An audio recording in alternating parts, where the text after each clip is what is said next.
Isa nga po mga idol sa mga malalaro ng Boston Celtics na nagpapanalo sa Game 2 ay walang iba kundi si Jrue Holiday na sobrang naging consistent sa opensa, especially sa kanyang shooting. Bukod nga po dyan, napakalaki ng impact nito sa depensa since siya nga ang mismong rason bakit sobrang nag-i-struggle si Kyrie Irving. Dahil nga sa kanya, hindi nga nakakatulong ng mas maayos si Irving kay Luka. Hindi na rin naman nga ito kinakailangan pa ng katulong sa tuwing binabantay niya si Kyrie since kaya nga nitong pahintuin sa mga one-on-one o isolation play. At dahil nga sa pinakitang performance ni Holiday, deserve nga nito na makuha ang Finals MVP. May ilang mga fans na rin naman ang nagsabi, jackpot nga talaga ang Boston sa pagkuha sa kanya matapos itong sayangin ng Milwaukee Bucks para lamang makuha si Damian Lillard. Mismong si Skip Bayless na rin naman ang naghayag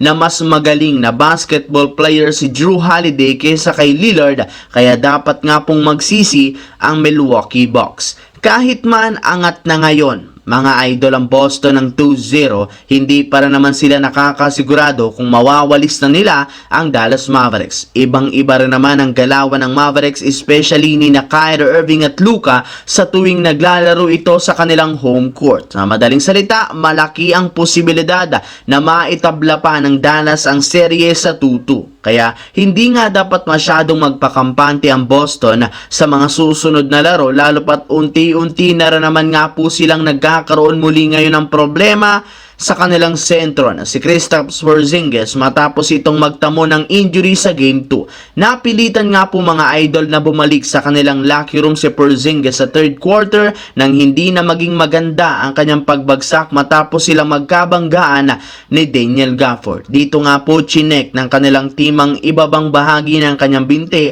at sa kabutihang palad nakabalik at natapos para naman niya ang laro. Ang problema, dahil nga natamaan na naman muli ang parte ng kanyang binti na injury sa first round pa lang ng playoffs na siyang rason ng pagkawala niya, questionable na nga po ngayon ang kanyang status sa Game 3. Yes mga idol, kahit man sinabi na ni Porzingis na maglalaro pa rin siya next game, wala para naman nga itong kasiguraduhan, gayong pinilit pa nga niya ito ay posibleng mas malala pang injury ang kanyang matamo. Samantala, katulad nga po mga idol ng naibalita ako sa inyo noong nakaraan, meron nga po ngayong tatlong batang player ang inaasahang mag-workout sa Los Angeles Lakers sa kanilang pasilidad. Sila nga ay ang Purdue star big man na sina Zach Edey, G-League Ignite player Ron Holland at ang Providence point guard na si Devin Carter. At base nga sa inilabas na balita ngayon, tuluyan na nga pong nakapag-insayo sa pasilidad ng Lakers si Zach Edey kahapon, kung saan nakasama niya dito ang ilang mga players ng Lakers kagaya na lamang ni Anthony Davis na gumagawa rin naman ngayon ng mga off-season workout.